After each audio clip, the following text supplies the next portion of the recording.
जिंदाबाद जिंदाबाद जिंदाबाद जिंदाबाद जिंदाबाद जिंदाबाद। जिंदाबाद। आप हमारे सीनियरिटी को समाप्त किए। हम 17 साल से जो काम कर रहे हैं, पहले से भी नियमावली था, 10-10 साल पर हम लोग का प्रमोशन होता था। वो सारे जज्बा को हम सलाम करते कि आप कहते कि हम 9300 का वेतन मानने को जो हमारे नियमित नियमावली में था। आप तो कह रहे हैं कि हम 31,000 और 32 नियमावली 2023 का विरोध कर रहे हैं कि यह गलत कर रही है सरकार। उनके परिवार के लोग उनका विरोध कर रहे हैं, को पूर्ण मौका देते हैं कि हमारे बातों पर विचार करें। उसके लिए हम लोग धीरे धीरे आंदोलन करते हैं। अभी जो जिला में इस समय हम लोग मोतिहारी में है। मोतिहारी के गांधी संग्रहालय के सामने चरखा पार्क है और चरखा पार्क के सामने जो ये लोगों को आप देख रहे हैं सभी कोई शिक्षक है। यहाँ पे बिहार माध्यमिक शिक्षक संघ का जो है धरना प्रदर्शन चालू है। जब से बीपीएससी का जो रूल आया है कि बीपीएससी अब शिक्षकों का एग्ज़ाम लेगी, उसके बाद ही कोई शिक्षक की नियुक्ति होगी, तभी से बिहार में पूरा खलबली मचा हुआ है। कई लोग समर्थन में हैं तो कई लोग विरोध में हैं। यहाँ पे विरोध में ये लोग धरना प्रदर्शन किए हैं। इन्हीं लोगों से पूरा डिटेल्स में जानेंगे कि धरना देने के पीछे क्या कारण है, क्यों ये धरना दे रहे हैं, इनके धरना देने से क्या बदलाव आएगा। धरना आप लोग दे रहे हैं, शिक्षा मंत्री जी घोषणा करते हैं कि अब जो भी वो, चाहे पुराने शिक्षक हो चाहे जो नए अभ्यर्थी जो शिक्षक बनना चाहते हैं, वो बीपीएससी के थ्रू एग्ज़ाम देंगे तभी उनका सिलेक्शन होगा। क्या आपत्ति होगी पुराने शिक्षकों को कि धरना पे उतारू हो गए? पहली बात तो सर, इस बात का आपके हम खंडन करेंगे कि इस नियमावली के पक्ष में हमारे कोई शिक्षक नहीं। आप जो बोले हैं जो कुछ शिक्षक पक्ष में है, पूरे सूबे बिहार में कोई भी शिक्षक, हमारे नियमित शिक्षक ही क्यों ना हो, वो भी इस 2023 जो उनका शिक्षक नियमावली बना है इसके पक्ष में एक भी शिक्षक नहीं। सारे के सारे शिक्षक इसके विरोध में हैं। नंबर 2 कि परीक्षा की बात हम नहीं कर रहे हैं। हम बात कर रहे हैं कि आप जो हमारे शिक्षक इतने दिनों से जो नियमावली था 9300 वेतनमान, सीनियरिटी का प्रावधान रखा जाता था, आप सीनियरिटी समाप्त कर रहे हैं। आप नियमावली जो हमारा 9300 वेतनमान हाई स्कूल के शिक्षकों का था वह समाप्त कर रहे हैं। हम 2023 में परीक्षा का जिक्र नहीं करते हैं, हम जिक्र करते हैं आपके वेतन संरचना का विरोध कर रहे हैं, आपके नियमावली का विरोध कर रहे हैं। आप हमारे सीनियरिटी को समाप्त करके 17 साल जो हमने गुजारा है, हमारे शिक्षक कुछ सेवानिवृत्त हो गए, कुछ सेवानिवृत्त के कगार पर हैं, मैं उसका विरोध कर रहा हूँ, आपके नियमावली का विरोध कर रहा हूँ। क्योंकि आप 9300 का वेतनमान हटाए, आप हमारे सीनियरिटी को समाप्त किए। हम 17 साल से जो काम कर रहे हैं, पहले से भी नियमावली था, 10-10 साल पर हम लोग का प्रमोशन होता था, वो सारे चीज़ों को आपने समाप्त किया। आप अपना एक मनमाना और हिटलरशाही की तरह आप अपना एक नियमावली बनाए, अपना वेतन संरचना दिए। जितने दिनों से देश की आज़ादी के बाद बिहार में किसी की सरकार बनी, आज तक तो अपना नियमावली वो नहीं दिया। जो बिहार राज्य का नियमावली बना, जो राजकर्मियों का प्रावधान बना, उसके अनुपालन में सभी सरकार ने काम किया। माननीय नीतीश कुमार जी सर्वप्रथम ऐसे मुख्यमंत्री हुए जो सारे नियमावली का खंडन करते हुए अपना वेतन संरचना, अपनी नियमावली, अपना सीनियरिटी समाप्त करने का ये प्रावधान है। यह परीक्षा नहीं है, यह वह है कि हम परीक्षा में सभी को निरस्त करके एक बहाना बना करके फिर शिक्षक को आज से हम नौकरी दें। जो हमारा 17 साल से मास्टर शिक्षक पढ़ा रहे हैं, वो सारे 17 साल की सीनियरिटी को समाप्त कर दें, आज से उनको हम फिर मास्टर बनाएं। बताइए, आज तक जो हमारे शिक्षक सेवा किए हैं उनका मेडिकल समाप्त हो जाएगा, उनकी सारी सुविधाएं जो मिलने का प्रावधान थी वह समाप्त हो जाएगी। आज जब हम मास्टर बनेंगे तो आज से हम शिक्षक कहे जाएंगे। तो कहीं ऐसा तो नहीं है कि ये लोग सीनियरिटी और जो आपका जो पेमेंट वगैरह है, जो फैसिलिटी है, वो सिर्फ एक बहाना है? कहीं ऐसा तो नहीं कि एग्ज़ाम के डर से कहीं ऐसा हो रहा हो? क्योंकि बहुत सारे ऐसे हैं जो हो सकता है कि कहीं इसमें मतलब पास ना हो पाए। ऐसा कहीं बात नहीं है सर, हम नियमावली का विरोध करते हैं। अगर आप परीक्षा की बात किए तो आप 9300 वेतनमान का बात क्यों नहीं किए? अगर आप परीक्षा लेने की बात करते हैं तब आपके जज्बा को हम सलाम करते कि आप कहते कि हम 9300 का वेतन मानने को जो हमारे नियमित नियमावली में था।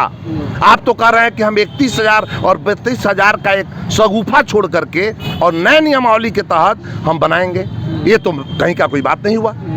आप कह रहे हैं कि आप जिस दिन ज्वाइन करिएगा उस दिन से आपको फिर से नए शिक्षक के रूप में प्रवेश दिलाएंगे। यह तो कहीं से बात नहीं बनती है, यह से कहीं से बात नहीं बनती है। फिर 17 साल और 16 साल और 15 साल से नौकरी करने का क्या उचित रहा? तो ऐसा भी तो है कि राज्य सरकार अपने राज्य के भलाई के लिए कोई कदम उठा सकती है। जहाँ तक आप लोग शिक्षक की बात है तो बिहार में मतलब जनगणना हो चाहे चुनाव हो कुछ भी हो, शिक्षक वहाँ से लेके पढ़ाई लिखाई तक जब सब जगह अपना योगदान दे रहे हैं तो यहाँ भी योगदान दे सकते हैं। सर ऐसी बातें नहीं है। आज भी जो माननीय नीतीश कुमार जी के समर्थन में जो पार्टियां हैं उसमें से अधिकांश पार्टी हम लोगों के समर्थन में आ चुकी है और घोषणा भी की है, चाहे कांग्रेस हो, वाम दल हो, जितने भी उनके सहयोगी दल हैं उसमें से अधिक सहयोगी दल हमारे समर्थन में आ चुके हैं और वो भी उनके नियमावली का विरोध किए हैं। विशेष करके उनके पार्टी के जदयू के जो एमएलए हैं, जदयू को जो एमएलसी हैं, वे भी हमारे साथ हैं, वह भी शिक्षा नियमावली 223 का विरोध कर रहे हैं कि यह गलत कर रही है सरकार। उनके परिवार के लोग उनका विरोध कर रहे हैं। धरना प्रदर्शन चालू है अभी, सब किसी का संख्या जैसे अभी सुबह मॉर्निंग जो स्कूल का टाइम है उसको देखते हुए आप लोग धरना प्रदर्शन कर रहे हैं। कितने शिक्षक आ रहे हैं धरना प्रदर्शन में? क्या लगता है कि यहाँ पे जो उपस्थिति है, इतना उपस्थिति से आप लोग का सरकार बात मान लेगी? सर हम लोग का प्रावधान है कि हम लोग अहिंसात्मक दृष्टिकोण से, अहिंसात्मक ढंग से हम लोग एक सिस्टम से आंदोलन करते हैं। हम लोग सरकार को पूर्ण मौका देते हैं कि हमारे बातों पर विचार करे। उसके लिए हम लोग धीरे धीरे आंदोलन करते हैं। अभी जो जिला में आंदोलन हो रहा है वो अनुमंडल के शिक्षक को बुलाते हैं और विद्यालय हम कभी अकाज नहीं करते हैं। विद्यालय का सेवा हम बंद नहीं करते हैं। 11:30 तक मेरा विद्यालय है, 12 बजे के बाद हम आंदोलन में आते हैं, विद्यालय करने के बाद आते हैं। अगर डे स्कूल बात होगी तो हम लोग आंदोलन करेंगे, तो उसमें भी हम लोग सीएल में जाकर आंदोलन करने का काम करेंगे। ऐसी बातें नहीं है कि विद्यालय छोड़ करके और विद्यालय से कोई हम लोग फ्रेंच लेकर के हम लोग आंदोलन करेंगे, ऐसी बात नहीं है। विद्यालय में पढ़ाएंगे भी और सरकार के खिलाफ लड़ाई भी लड़ेंगे। सरकार नहीं मानेगी तो क्या आगे क्या कदम रहेगा? अगर महीने 2 महीने 3 महीने जो लड़ाई चलती है, सरकार माने ही नहीं, बोल दे कि हम कोई इसमें नियमावली में बदलाव नहीं करेंगे, क्या देखिए 1925 का मेरा बिहार माध्यमिक शिक्षक संगठन बना हुआ है और जो हमारे बिहार के आला कमान है, जो हमारे बिहार माध्यमिक शिक्षक संघ हमारा एकल शिक्षक संघ है, एक अपने है। वह जो जमाल रोड हमारा प्रधान कार्यालय है, वहाँ जो हमारे राज्य के अध्यक्ष हैं, राज्य के महासचिव हैं, अभी तक 3 जून तक ही हम लोगों के कार्यकारिणी में बैठक करके और सचिव मंडल से पारित किए हैं कि आपको क्या करना है। फिर गर्मी छुट्टी बाद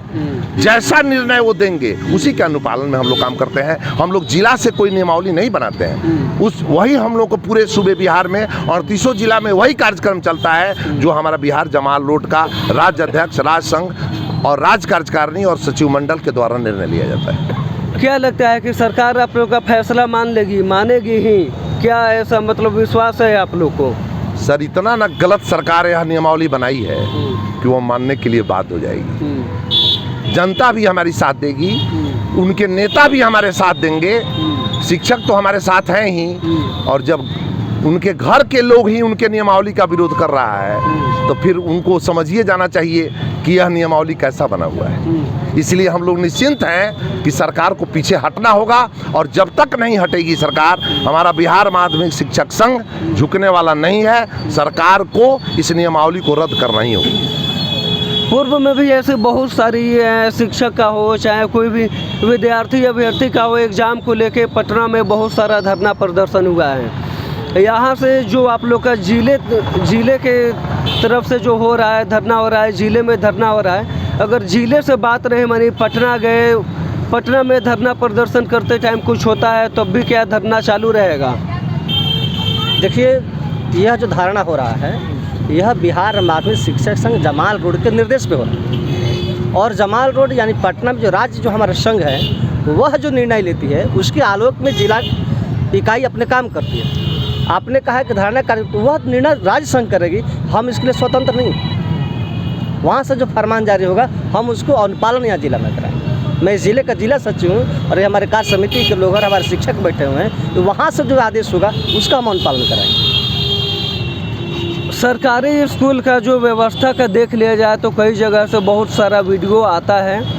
हमें नहीं करें कि हम बुराई करें, सरकारी जो शिक्षक है उसमें एक से एक बहुत बढ़िया शिक्षक है और हमारी जो भी शिक्षा हुई है वो सरकारी स्कूल से ही हुई है।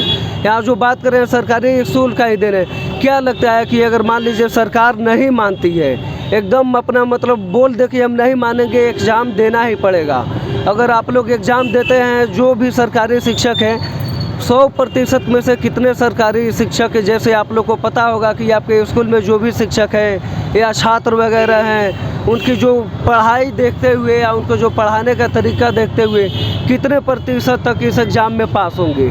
या जो ऐसा हमने कई संगठनों से भी बात किया था, हमारे चैनल पे देखेंगे, उनका कहना है कि अगर जो शिक्षक इस परीक्षा में पास नहीं हो पाते हैं तो उनकी नौकरी खत्म नहीं की जाए, उन्हें दूसरे विभाग में बशर्त उसी वेतनमान पे उसे पोस्ट चेंज करके उनको नौकरी दिया जाए। क्या कहना चाहेंगे? सर, हम लोग परीक्षा पास करने की बातें नहीं सोच रहे हैं, हम लोग शिक्षक नियमावली 2023 का खंडन कर रहे हैं और हमारे एक भी शिक्षक फॉर्म भरने नहीं जा रहे हैं।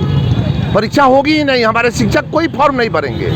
जहाँ तक आप लोगों के मीडिया कर्मी का भी हमको सहयोग मिल रहा है, ऐसी बातें नहीं है। अगर आप भी इसका अनुसरण करेंगे, उनके नियमावली को पढ़ेंगे, तो निश्चित जमीन जगेगा कि आने वाले दिनों में पहले तो हम लोगों का पद समाप्त करने की बात की गई कि अब हाई स्कूल से शिक्षक सेवानिवृत्त हो रहे हैं, उनके पद को समाप्त किया जाए। जब हम लोग आंदोलन करके 9300 वेतनमान का डिमांड किए तो नया शगुफा लेकर नया बैरियर हम लोग के सामने डाल दिया गया कि आपको 9300 क्या, आपको 31,000 और 32,000 के वेतन पर फिक्सेशन हम करेंगे। तो यह तो सर कहीं से कोई बात नहीं बनती है, इसलिए नहीं बनती है कि हम लोग तो उसके पूरे सिस्टम का विरोध कर रहे हैं और एक भी हमारे शिक्षक फॉर्म भरने नहीं जा रहे हैं। चाहे सरकार को जो करना है कर सकती है, और जमाल रोड का जो निर्देश होगा, और इस बार हम राज्य कार्यकारिणी के सदस्य हैं, मैं पटना जमाल रोड में राज्य कार्यकारिणी की बैठक में उपस्थित था। वहाँ निर्णय है कि इस बार आर पार की लड़ाई होगी। अब नीतीश कुमार से बहुत हम लोग प्रताड़ित हो चुके हैं, अब हम थक गए हैं परीक्षा देते देते और नियमावली बदलते बदलते। अभी 4-5 नियमावली बदल चुके हम लोग के 16 साल के कार्यकाल में। आप बताइए कि कहीं ऐसा नियमावली होता है क्या हर 2 साल पर एक नया नियमावली दे दिया जाए? ऐसा होता है? ऐसा नहीं हुआ है कभी। आज तक जो सेवानिवृत्त हुए नियमित शिक्षक थे, एक नियमावली बना, उस पर ज्वाइन किए और उसी नियमावली के आलोक में उनका रिटायरमेंट हुआ। और हम लोग को क्या कर रहे हैं, प्रत्येक 3 साल पर एक नया नियमावली पेश कर दे रहे हैं। प्रत्येक 3 साल पर पहले दक्षता दीजिए, दक्षता पास किए, फिर हम लोग पढ़ाना शुरू किए। तब आप आइए, अभी फिर हम वेतन संरचना देंगे। प्रिंसिपल के लिए बीपीएससी से आप परीक्षा लिए, बीपीएससी में पहले निगेटिव नहीं होता था, आप निगेटिव मार्क्स लाकर प्रिंसिपल का परीक्षा लिए और उसमें जानबूझकर हमारे शिक्षकों को अनुत्तीर्ण किए आप। इसलिए हम लोग आपके नियमावली का खंडन करते हैं, उनके नियमावली का विरोध करते हैं, वह वेतन संरचना का विरोध करते हैं, उनके जो सीनियरिटी हमारा समाप्त कर रहे हैं उसका विरोध करते हैं। हम लोग किसी भी शर्त पर उनका फॉर्म नहीं भरेंगे, उनका परीक्षा नहीं देंगे और आज से हम लोग फिर नए शिक्षक बनना स्वीकार नहीं करेंगे। एक सवाल और रहेगा, बीएड का जो अभी अप्लाई हो रहा था एडमिशन के लिए, बीएड में उसमें देखा जाए तो इस नए नियमावली के घोषणा के बाद में बहुत बड़ी गिरावट आई है। जहां पहले 100% तक होती थी, अब 20% पे वो आ गई है। बहुत संस्थान में सीट खाली है, तो क्या मान लिया जाए कि सरकार का जो ये नई नियमावली है उसका विरोध चालू है क्योंकि कोई एडमिशन नहीं करा रहा? आप बताइए, कोई बीए, एमएड, पीएचडी करके और एसटीईटी, टीईटी का परीक्षा दे करके और शिक्षक बनेगा।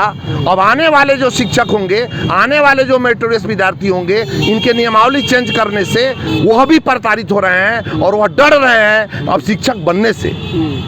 क्यों बनेंगे? जब 3-3 साल पर उनका नियमावली आएगा तो इसी का कारण है। उनके यहाँ जो 2023 की नियमावली बनी है, इसी नियमावली बनाने के विरोध में हमारे जो शिक्षक नहीं भी हैं, जो मेरिटोरियस मेधावी स्टूडेंट हैं, जो शिक्षक बनने का ख्वाब देखते थे, आज वह ख्वाब देखना छोड़ दिए हैं। और यही कारण है कि आज बीएड कॉलेज सुनसान पड़ा हुआ है, आज कोई नामांकन लेने के लिए तैयार नहीं। चलिए, अभी हमारे साथ बिहार माध्यमिक शिक्षक संघ के शिक्षक लोग थे जो धरना पे बैठे हुए हैं। आपका क्या राय है इस वीडियो के बारे में कमेंट बॉक्स में साझा जरूर कीजिएगा।